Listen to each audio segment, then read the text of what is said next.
L'usine de moteurs d'avion de GE, General Electric, à Bromont, compte environ 150 robots.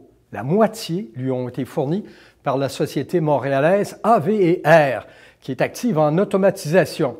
Il est présente aussi dans 14 pays. Son implantation dans le nord des États-Unis lui a permis de faire valoir ses connaissances, son expertise, ce dont va nous parler dans un instant son président directeur général, Jean-François Dupont, à Télécorrex.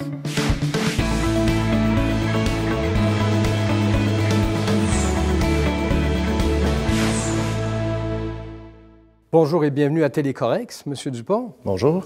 Écoutez, on dit AV&R ou AV&R, mais peu importe la prononciation, on aimerait savoir d'abord ce dans quoi vous travaillez. Qu'est-ce que vous faites? Alors, nous, on est une firme d'ingénierie spécialisée en automatisation dans le secteur de l'aéronautique. Donc, on fournit des solutions robotisées pour aider les compagnies de l'aéronautique à produire leurs pièces. Dans quel secteur d'aéronautique? Chez les motoristes, principalement. Donc, on va travailler avec Rolls-Royce, Pratt & Whitney et GE. GE, par exemple. Oui, c'est nos gros clients. Et vos gros clients qui font directement affaire avec vous? Oui, à travers ce qu'on appelle les OEM et leur réseau de sous-traitants. Donc, ça fait peu de compagnies, mais c'est des gros joueurs. Vous vous êtes fait connaître d'abord, parce que des motoristes, il y en a ici, hein, notamment, là, vous avez parlé de Pratt & Whitney et GE. Vous vous êtes fait, j'imagine, connaître d'abord ici au Québec? En fait, on a un parcours un peu particulier. Au départ, on était ce qu'on appelle des généralistes en automatisation. Donc, on travaillait dans plusieurs secteurs d'activité. Ça peut aller des pâtes et papier, le nucléaire, l'éclairage. C'est assez diversifié. C'était très diversifié. Et puis, tranquillement, pas vite, lorsque moi et mes partenaires, on a racheté l'entreprise, on a décidé de focusser dans des secteurs bien précis. Et puis, on avait un long historique avec GE et ses différentes divisions. Et puis, on a commencé à travailler avec GE Aviation, mais dans des usines américaines au départ. Ah oui? Et par la suite, l'usine de Bromont. Vous vous êtes fait connaître dans ce domaine-là d'abord à l'extérieur. Oui, d'abord à l'extérieur. Il faut dire que rapidement, on est arrivé au Québec, mais l'argent pour l'automatisation était plus disponible aux États-Unis, principalement sur la côte Est, dans ce type d'usine. Et là, justement, on entre dans le vif du sujet. Là, vous vous êtes connu, là, vous vous êtes fait une niche. Et là, tranquillement, vous allez vous redéployer à l'extérieur. Les États-Unis, ça devait être peut-être, et le Nord-Est qui est à côté, ça devait être une cible de choix, je présume. C'est un immense bassin manufacturier dans le domaine de l'aéronautique, beaucoup d'usines, donc tout ce qui est Pratt & Whitney America, tout ce qui est GE et plusieurs sous-traitants, donc il y a une multitude d'usines, donc c'était pour nous un marché local, entre guillemets. Ah oui? Oui, à ce moment-là, on était à peu près 85 % de nos revenus provenaient des États-Unis. Donc, on avait énormément d'activités et puis les seuls clients qu'on avait ici au Québec, c'était Pratt & Whitney à Longueuil et GE à Bromont.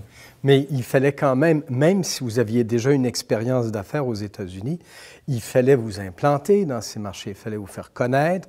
Vous êtes dans un marché d'exportation de savoir et de services à ce moment-là. Exactement. Donc, nous, on suit nos clients. Et puis, vous allez remarquer que dans le monde, il y a plusieurs secteurs, clusters qu'on appelle aéronautiques. Les fameuses grappes. Là. Des grappes. Et nous, on se retrouve dans chacune des grappes.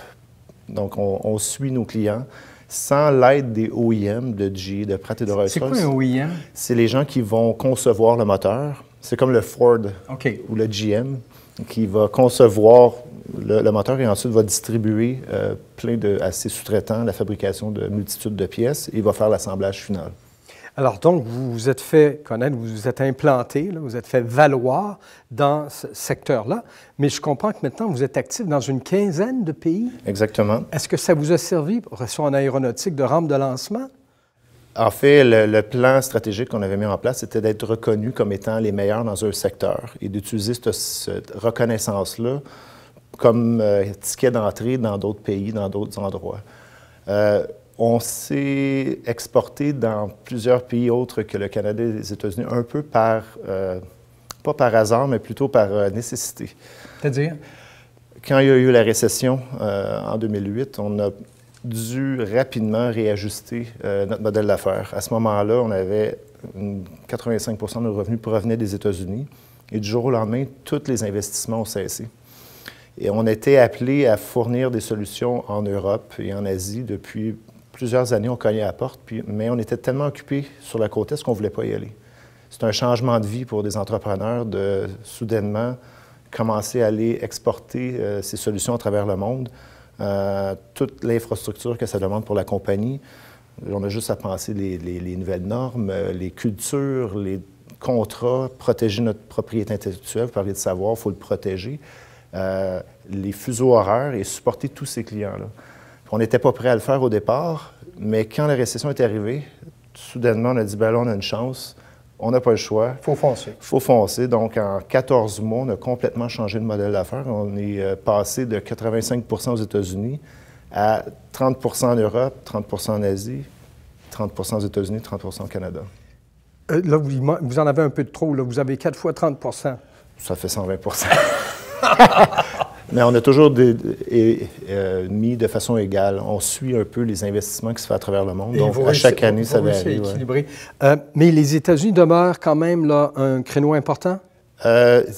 Présentement, c'est de retour. Oui, il y a énormément d'investissements dans le domaine de l'aéronautique en ce moment même aux États-Unis. C'est un très, très beau secteur pour nous, mais qui demeure le plus difficile à pénétrer. Bien, justement, parlons-en, parce qu'on va sortir un peu de votre expérience. Je vais vous demander de prendre un peu de recul puis de dire, maintenant que ça a été fait, maintenant que vous avez eu des bons moments, des moins bons, que vous revenez, il y a des gens qui vont regarder, qui vont écouter et qui sont peut-être à la veille, eux, d'entreprendre une démarche, disons, apparentée. Qu'est-ce que vous retenez? Qu'est-ce qui est important quand on décide de faire le saut et de dire, bon, bien là, j'investis dans ce marché-là? Ça prend un commitment des dirigeants de l'entreprise. Ça, c'est extrêmement important parce que la vie change vraiment. Auparavant, aux États-Unis, c'était plusieurs voyages dans la même semaine, mais tu reviens à la maison de façon régulière. Tard le soir, mais tu reviens. Quand tu commences à aller en Asie, en Europe, c'est des voyages qui sont beaucoup plus longs. C'est très exigeant sur la famille, physiquement, c'est difficile aussi. Donc, c'est un choix de vie. Par la suite, tu ne peux pas y aller... tu fonces ou tu fonces pas. Si tu vas juste un petit peu à la fois, tu fais seulement investir de l'argent puis ça ne rapportera pas. Tu dois être sérieux dans un secteur très précis. Tu ne dois pas y aller de façon saupoudrée un peu partout. On n'y va pas en dilettante, là. Non. On fonce ou on ne fonce pas. Et est-ce que vous avez pu compter sur des partenaires, des organisations qui vous ont soutenu dans ce développement, je ne sais pas, au niveau du financement, au niveau de vous fournir des conseils qui faisaient pour apprivoiser les marchés? On a la chance de suivre nos gros clients. Donc, GE a, par exemple, des usines partout à travers le monde. Donc, notre référencement va provenir des sièges sociaux. Et donc, on a déjà une carte de visite. On est recommandé par des gens de différentes usines. C'est ce qui nous permet de se promener d'un pays à l'autre. On n'a pas décidé d'attaquer un pays en particulier. On a décidé d'attaquer des grappes. À cet endroit-là, il y a des usines de nos fournisseurs, de nos clients. Et puis, c'est ce secteur-là qu'on va attaquer. Donc, on est plus dans un marché global. On va, par exemple, développer une solution pour travailler sur un certain type de pièces. On va regarder partout dans le monde où elles se trouvent et puis on va aller cogner à ces pays-là pour essayer de vendre nos solutions. Mais on imagine ce que ça peut représenter, l'ampleur du défi, parce que vous êtes peut-être bon, mais vous n'êtes pas les seuls à être bons. Certains vont essayer de vendre également la marchandise. Vous estimez, on a parlé au départ que vous êtes ingénieur, il y a une longue tradition ici d'excellence en ingénierie et de savoir-faire. Est-ce que vous pensez que, puis là, la question est un peu plantée, mais les entrepreneurs ici québécois, dans ce domaine-là, ils sont de nature à rivaliser avec les meilleurs à travers le monde? On est très, très innovateurs. On a une façon d'aborder les problèmes, une créativité qu'on ne retrouve pas beaucoup ailleurs. Et c'est ce qui fait en sorte qu'on est capable de se démarquer par rapport à la compétition. Donc, c'est un avantage certain. La difficulté...